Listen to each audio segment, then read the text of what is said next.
Assalamualaikum. My name is Shakir, Russia থেকে। তো আজকে একটা জিনিস শেয়ার করবো, সেটা হইতেছে আমাদের অনেকেই মেসেজ দিতেছেন বা অনেকে আমাকে ইনবক্স করছে। অনেকে বলতেছে যে ভাই মস্কো থেকে বাংলাদেশি স্টুডেন্ট ব্যান করে দিছে কিনা, বা মস্কো থেকে নাকি বাংলাদেশি স্টুডেন্টদের জন্য ইনভাইটেশন ইস্যু করতেছে না। তো এটা আসলে কতটুকু সত্য? দেখেন, পুরা সিটি থেকে বাংলাদেশি স্টুডেন্টদের ব্যান করে নাই, পুরা সিটি থেকে। কারণ অনেক ইউনিভার্সিটি ব্যান করছে। যেমন for example last year polytechnical university থেকে, মস্কো পলিটেকনিক থেকে ইনভাইটেশন ইস্যু করে নাই বাংলাদেশিদের জন্য।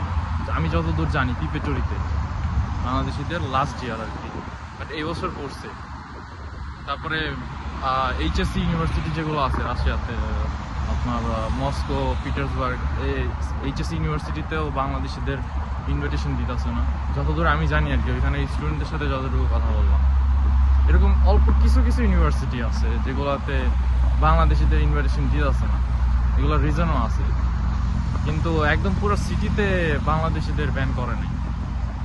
আমি যে ইউনিভার্সিটিতে ছিলাম ওইখান থেকে ইনভিটেশন ইস্যু করবে MEIT। আরও এরকম অনেক ইউনিভার্সিটি আছে যেগুলো থেকে ভাই ইনভিটেশন ইস্যু করবে। সো এগুলা আমি জানি না গুজবটা কে ছড়াইছে, বা এগুলো গুজব শুধুমাত্র। বাট মস্কো থেকে দিবে, ইনভিটেশন দিবে। ওয়েট করেন, ধৈর্য ধরেন, ইনভিটেশন পাবেন যদি সঠিকভাবে অ্যাপ্লাই করেন তাহলে। তো গুড বাই।